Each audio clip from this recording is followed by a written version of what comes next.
എന്തെടുക്കാൻ പോവാടി നീ? ഞാനേ ഇന്ന് കടയിൽ പോയിട്ട് വന്നപ്പോഴത്തേക്ക് മീൻ മേടിച്ചോണ്ട് വന്നായിരുന്നു. ഇന്ന് ആഴ്ച പോയപ്പോ അവിടെ മീൻ ഓഫർ. ഇതുണ്ടോ? നമ്മുടെ തിലോഫിയ പോലെ ഇരിക്കുന്ന മീനല്ലേ, കരിമീനൊക്കെ പോലെ ഇരിക്കുന്ന അല്ലേ, എന്നാ വേറെ മീനാന്നൊന്നും അറിയത്തില്ല. ഇങ്ങനത്തെ 5 സ്റ്റുക്ക് 5 ഉണ്ട് ഇതിനകത്ത്. ഇത് നമുക്ക് തേങ്ങ അരച്ചെന്ന് കറി വെച്ച് നോക്കിയാലോ, വറക്കാനും നല്ലതാ. അതുപോലെ തന്നെ ഇതിനകത്താണെങ്കിലില്ലേ ഇവരൊരു മസാല ഇട്ടിട്ടുണ്ട്, ഇത് ഗ്രില്ല് ചെയ്യാൻ വേണ്ടിയാന്ന് തോന്നുന്നു. ഇതിന്റെ എല്ലാം കളഞ്ഞതാണേ, തല വെച്ചിട്ടുണ്ട്, ചെതുമ്പലെല്ലാം കളഞ്ഞ് അകത്തെ സാധനങ്ങളും എല്ലാം കളഞ്ഞ് അഴുക്കെല്ലാം കളഞ്ഞിട്ട് വെച്ചേക്കുന്നതാ. ഇത് ഫ്രോസനാ കേട്ടോ. ഇത് നമുക്കിവിടെ ജർമ്മനിയിൽ നിന്ന് വന്ന കടൽ കുറവായത് കാരണം മീനൊക്കെ കിട്ടാൻ പാടാ. ഇങ്ങനെ ഫ്രോസൺ മീനുകളാണ് കൂടുതലായിട്ടും നമുക്കിവിടെ കിട്ടുന്നത്. ഇതുണ്ടോ? നമുക്കിത് നന്നായിട്ട് തേങ്ങ അരച്ചൊന്ന് കറി വെച്ചാലോ. ഞാൻ മീനെല്ലാം നന്നായിട്ട് വെട്ടി കഴുകി എടുത്തിട്ടുണ്ട്. ഞാൻ ഉപ്പിട്ടാണ് കഴുകി എടുത്തിരിക്കുന്നത്. നമുക്കിനി ഇത് കറി വെക്കുന്നത് എങ്ങനെയാന്ന് നോക്കാവേ. എന്തായാലും നീ സവോളയാണോ ചേർക്കുന്നേ? ഉള്ളി ചേർക്കത്തില്ല? അത് ഇത് ഉള്ളിയാ. ഇത് നമ്മുടെ ഇവിടെ ജർമ്മനി കിട്ടുന്നത് വലിയ തരം ഉള്ളിയാണ്. ഇതുണ്ടോ?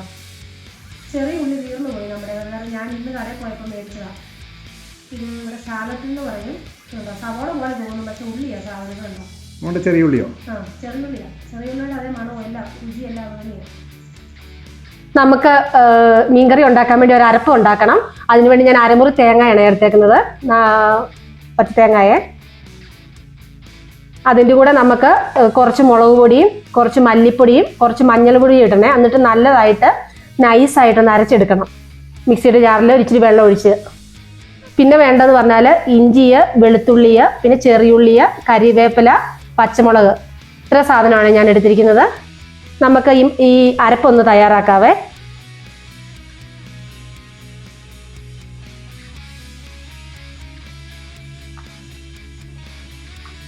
ഞാനിവിടെ 1 ടേബിൾ സ്പൂൺ മുളക് പൊടി ചേർത്തിട്ടുണ്ട്. അതുപോലെ മല്ലിപ്പൊടി 1/2 ടേബിൾ സ്പൂൺ ചേർത്തിട്ടുണ്ട്. ഇനി നമുക്കിത് ഇച്ചിരി മഞ്ഞൾപ്പൊടി കൂടെ ചേർത്തിട്ട് നന്നായിട്ട് ഇതൊന്ന് അരച്ചെടുക്കാം. ചട്ടി ചൂടായിട്ടുണ്ട്. അതിനകത്തോട്ട് ഏകദേശം ഒരു 3 ടേബിൾ സ്പൂൺ എണ്ണ ഒഴിച്ചു കൊടുത്തിട്ടുണ്ട്. നമുക്കിനി കടുകിടാം. കടുക് പൊട്ടി വരുന്നുണ്ട്. ഇനി ഇച്ചിരി ഉലുവ ഇട്ട് കൊടുക്കാവേ. ഒത്തിരി ഉലുവ ഇട്ട് കൊടുക്കരുത്, കഴിക്കും. ഇനി അത് പൊട്ടി വരുമ്പോഴത്തേക്ക് നമുക്ക് നമ്മൾ എടുത്തു വെച്ചിരിക്കുന്ന ഇഞ്ചിയും വെളുത്തുള്ളി ഇട്ട് കൊടുക്കാം.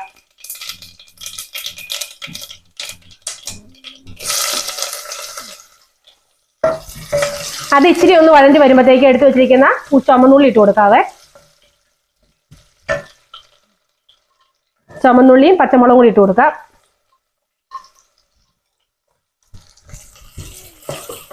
ഇത് നന്നായിട്ടൊന്ന് വഴണ്ടി വരട്ടെ.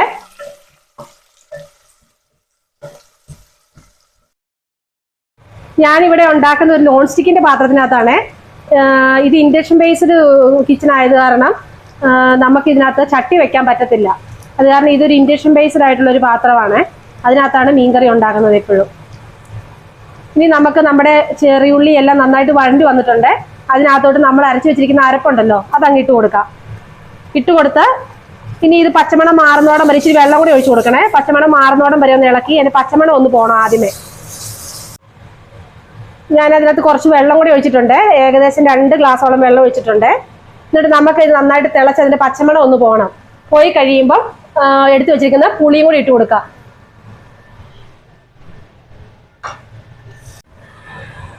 നമുക്ക് ഇതിനകത്തോട്ട് ആവശ്യമുള്ള ഉപ്പ് കൂടി ഇട്ട് കൊടുക്കാവേ.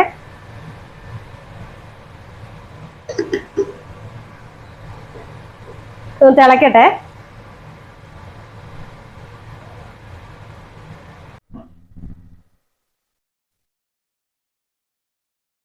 ചെറുതായിട്ട് തിളച്ച് വരുന്നുണ്ട് കേട്ടോ. ഇനി പുളി ഞാനിവിടെ ഇത് കഴുകി എടുത്തിരിക്കുന്ന പുളിയാണ്. ചിലരാണെങ്കിൽ പുളിവെള്ളമാണ് യൂസ് ചെയ്യുന്നത്. പുളിവെള്ളമാണ് യൂസ് ചെയ്യുന്നതെങ്കിൽ വെള്ളത്തിന്റെ അളവ് കുറച്ചാൽ മതിയേ. ഇത് ഞാൻ കഴുകി എടുത്തിരിക്കുന്ന പുളിയാണ്. ഈ തിളച്ച് വരാറാകുമ്പോഴത്തേക്ക് ഈ പുളിയും കൂടി അങ്ങോട്ട് ഇട്ട് കൊടുക്കാവേ. നമ്മുടെ അരപ്പ് നന്നായിട്ട് തിളച്ച് വന്നിട്ടുണ്ട്. അതിനകത്തോട്ട് ഞാൻ 3 കഷ്ണം പുളിയാണ് ഇട്ടിരിക്കുന്നത്. ഇനി കുറച്ച് കറിവേപ്പിലയും കൂടി ഇട്ട് കൊടുക്കാവേ. കറിവേപ്പില അഴുക്കായ കറിവേപ്പിലൊന്നും അല്ല, ചെറുതായിട്ടൊന്ന് ഉണങ്ങിയ കറിവേപ്പിലയാണ്. ഇനി നമുക്ക് എടുത്തു വെച്ചിരിക്കുന്ന ആ മീൻ കഷ്ണം ഇട്ട് കൊടുക്കാം. നന്നായിട്ട് തിളച്ച് വന്നിട്ടുണ്ട് കേട്ടോ. മീൻ കഷ്ണം ഇട്ട് കൊടുക്കാം.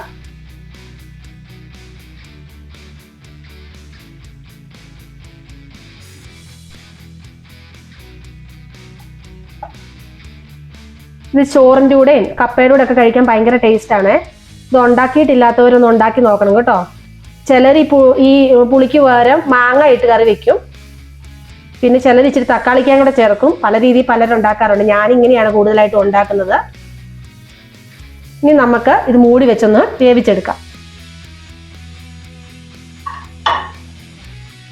മീൻ നന്നായിട്ട് തിളച്ചിട്ടുണ്ടേ നമുക്കിതൊന്ന് ചുറ്റിച്ച് ഒന്ന് ഇളക്കി കൊടുക്കാവേ.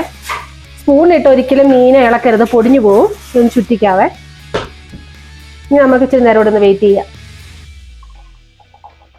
നമ്മുടെ മീൻകറി നന്നായിട്ട് വെന്ത് വറ്റി വന്നിട്ടുണ്ട്. ഇനി ഇഷ്ടമുള്ളവർക്ക് കൂടുതൽ വറ്റിക്കാം. നമുക്ക് ചാറ് വേണമെങ്കിൽ കൂടുതൽ വറ്റിക്കാൻ പറ്റത്തില്ലല്ലോ. അത് കാരണം ഞാൻ ഇങ്ങനെയാണ് എടുക്കുന്നത്. ഇനി നമുക്ക് ഇതിനകത്ത് ഇച്ചിരി കടുക് പൊട്ടിച്ച് ചേർക്കാവേ.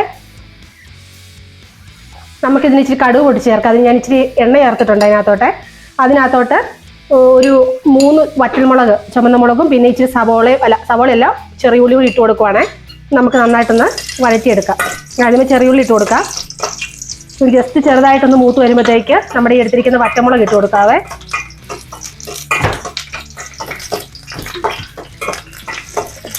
ഞാൻ അതിനകത്തോട്ട് ഇച്ചിരി കരിവേപ്പില കൂടി ഇട്ട് കൊടുത്തിട്ടുണ്ട്. നമുക്കിനി അങ്ങ് തീ നിർത്താന്നിട്ട് ഈ മീൻകറിക്കകത്തോട്ട് ഇതൊന്ന് ഒഴിച്ചു കൊടുക്കാവേ.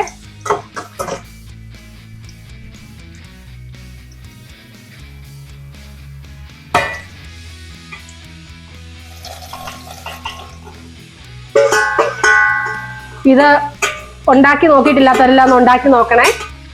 അതിരുചികരമായ ഒരു മീൻകറിയാണ്. ഇതിന്റെ ചാറ് മതി നമുക്ക് ചോറുണ്ണാന്. വേറെ കറികളൊന്നും ഇല്ലേലും നമുക്ക് ചോറുണ്ണാം. ഇനി നമുക്കിത് ജസ്റ്റ് ഒന്ന് ചുറ്റിച്ചു കൊടുക്കാവേ.